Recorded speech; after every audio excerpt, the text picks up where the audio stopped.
Welcome to టీ10 నేను Revathi. Jharkhand assembly ఎన్నికల వేళ మిత్రపక్షాలతో బీజేపీ ఇబ్బందులు ఎదుర్కొంటుందా అంటే అవుననే సమాధానం వినిపిస్తోంది. ప్రస్తుత పరిస్థితులు చూస్తుంటే ఈసారి ఎలాగైనా అధికారంలోకి రావాలనే పట్టుదలతో బీజేపీ తన బలాన్ని పెంచుకునే ప్రయత్నం చేస్తోంది. గెలుపు కోసం తనదైన వ్యూహాలతో ముందుకెళ్తుంది. ఈ క్రమంలో ఎన్డీఏలోని మిత్రపక్షాలతో బీజేపీ ఇబ్బంది పడుతున్నట్లు తెలుస్తోంది. ఎవరికి వారు తాము ఎన్నికల బరిలో ఉంటామని సవాల్ విసురుతున్నారు. సీట్ల సర్దుబాటు విషయంలో గట్టిగా ఉండేందుకు ముందు నుంచే ప్లాన్ సిద్ధం చేసుకుంటున్నారు. మరోవైపు బీజేపీ మాత్రం ప్రతి విషయాన్ని క్షుణ్ణంగా పరిశీలిస్తోంది. తొందరపాటు ప్రకటనలు చేయవద్దని పార్టీ అధిష్టానం నాయకులకు సూచిస్తుంది.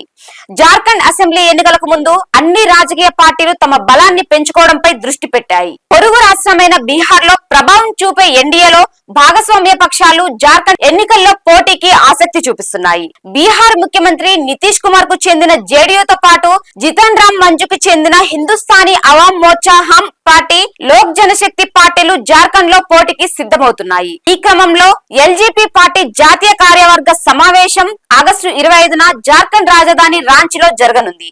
అలాగే పెద్ద ఎత్తున కార్మికుల సదస్సు జరగనుంది. ఈ కార్యక్రమంలో కేంద్ర మంత్రి, లోక్ జనశక్తి పార్టీ జాతీయ అధ్యక్షుడు చిరాగ్ పాస్వాన్ తో పాటు ఆ పార్టీ ఎమ్మెల్యేలు, జాతీయ కార్యవర్గ సభ్యులంతా పాల్గొంటారు. ఈ సమావేశం ఏర్పాట్లలో ఎల్జేపీ రాష్ట్ర కమిటీ నిమగ్నమై ఉంది.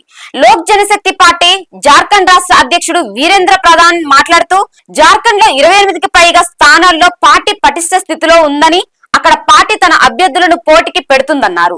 జార్ఖండ్ ఎల్జేపీ బలమైన స్థితిలో ఉందని ఆయన పేర్కొన్నారు. జార్ఖండ్ ఎల్జేపీ గతంలోనే ఎన్నికల్లో పోటీ చేసిందని చెప్పారు.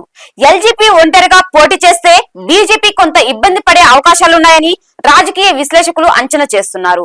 జార్ఖండ్ 28 స్థానాల్లో తమ పార్టీ బలంగా ఉందన్న వ్యాఖ్యలపై బీజేపీ స్పందిస్తూ ఎన్నికలకు ముందు అన్ని పార్టీలు తాము బలంగా ఉన్నామని చెప్పుకుంటున్నాయని, ఎన్నికల్లో పార్టీ బలాబలాలు తెలుస్తాయన్నారు. ఫిరంగి లైసెన్స్ అడిగితే తుపాకీ లైసెన్స్ వస్తుందనే సామెతను బీజేపీ ప్రస్తావిస్తోంది. ఎన్డీఏలో భాగస్వామ్య పక్షాలు కలిసే పోటీ చేస్తాయని, సీట్ల సర్దుబాటు కేంద్ర నాయకత్వం పరిధిలో ఉన్న అంశమని బీజేపీ జార్ఖండ్ రాష్ట్ర నాయకత్వం చెబుతోంది. మిత్రపక్షాలతో సీట్ల సర్దుబాటు విషయంలో బీజేపీ ఎలా వ్యవహరిస్తుంది?